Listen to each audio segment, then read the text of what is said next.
ಗೃಹಲಕ್ಷ್ಮಿ ಯೋಜನೆಯ ಹಣದ ದುರುಪಯೋಗ ತಡೆಗಟ್ಟುವ ಉದ್ದೇಶದಿಂದ ರಾಜ್ಯ ಸರ್ಕಾರ ಬಯೋಮೆಟ್ರಿಕ್ ವ್ಯವಸ್ಥೆಯನ್ನ ಜಾರಿಗೆ ತರಲು ಸಿದ್ಧತೆ ನಡೆಸಿದೆ.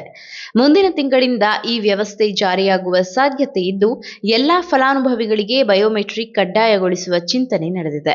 ಸರ್ಕಾರದ ಯೋಜನೆಯಂತೆ ಗೃಹಲಕ್ಷ್ಮಿ ಯೋಜನೆಯಡಿ ಪ್ರತಿ ತಿಂಗಳು ದೊರೆಯುವ 2,000 ರೂಪಾಯಿ ನೆರವು ಪಡೆಯಲು ಫಲಾನುಭವಿಗಳು ಒಮ್ಮೆ ಮಾತ್ರ ಬಯೋಮೆಟ್ರಿಕ್ ದೃಢೀಕರಣ ಮಾಡಿಸಿಕೊಳ್ಳಬೇಕಾಗುತ್ತದೆ. ಬಯೋಮೆಟ್ರಿಕ್ ಮಾಡಿಸದಿದ್ದರೆ ಯೋಜನೆಯ ಹಣ ಜಮೆಯಾಗದಿರುವ ಸಾಧ್ಯತೆ ಇದೆ. ಬಯೋಮೆಟ್ರಿಕ್ ನೋಂದಣಿಗಾಗಿ ಬೆಂಗಳೂರು 1, ಗ್ರಾಮ 1 ಹಾಗೂ ಸೇವಾ ಸಿಂಧು ಕೇಂದ್ರಗಳಲ್ಲಿ ಅವಕಾಶ ಕಲ್ಪಿಸುವ ಕುರಿತು ಚರ್ಚೆ ನಡೆಯುತ್ತಿದೆ. ಈ ಪ್ರಕ್ರಿಯೆಗೆ ಪ್ರತಿ ಫಲಾನುಭವಿಯಿಂದ 5 ರೂಪಾಯಿ ಶುಲ್ಕ ನಿಗದಿಪಡಿಸುವ ಸಾಧ್ಯತೆ ಇದೆ.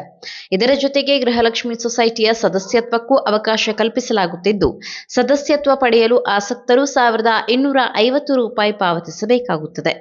ಆದರೆ ಸದಸ್ಯತ್ವ ಕಡ್ಡಾಯವಲ್ಲ ಎಂದು ತಿಳಿದು ಬಂದಿದೆ. ಬಯೋಮೆಟ್ರಿಕ್ ನೋಂದಣಿಗೆ ಫಲಾನುಭವಿಗಳು ಆಧಾರ್ ಕಾರ್ಡ್ ಅನ್ನು ಕಡ್ಡಾಯವಾಗಿ ತೆಗೆದುಕೊಂಡು ಹೋಗಬೇಕಾಗುತ್ತದೆ. ಈ ಸಂಬಂಧ ವಿಶೇಷ ಆಪ್ ಅಭಿವೃದ್ಧಿಪಡಿಸುವ ಕಾರ್ಯವು ನಡೆಯುತ್ತಿದೆ ಎಂದು ಮೂಲಗಳು ತಿಳಿಸಿದೆ. ಗೃಹಲಕ್ಷ್ಮಿ ಯೋಜನೆಯ ನಿಜವಾದ ಫಲಾನುಭವಿಗಳಿಗೆ ಮಾತ್ರ ಹಣ ತಲುಪಿಸುವ ಉದ್ದೇಶದಿಂದ ಸರ್ಕಾರ ಬಯೋಮೆಟ್ರಿಕ್ ವ್ಯವಸ್ಥೆ ಜಾರಿಗೆ ತರಲು ಮುಂದಾಗಿದ್ದು, ಇದರ ಬಗ್ಗೆ ಶೀಘ್ರದಲ್ಲೇ ಅಧಿಕೃತ ಮಾರ್ಗಸೂಚಿ ಪ್ರಕಟವಾಗುವ ನಿರೀಕ್ಷೆ ಇದೆ.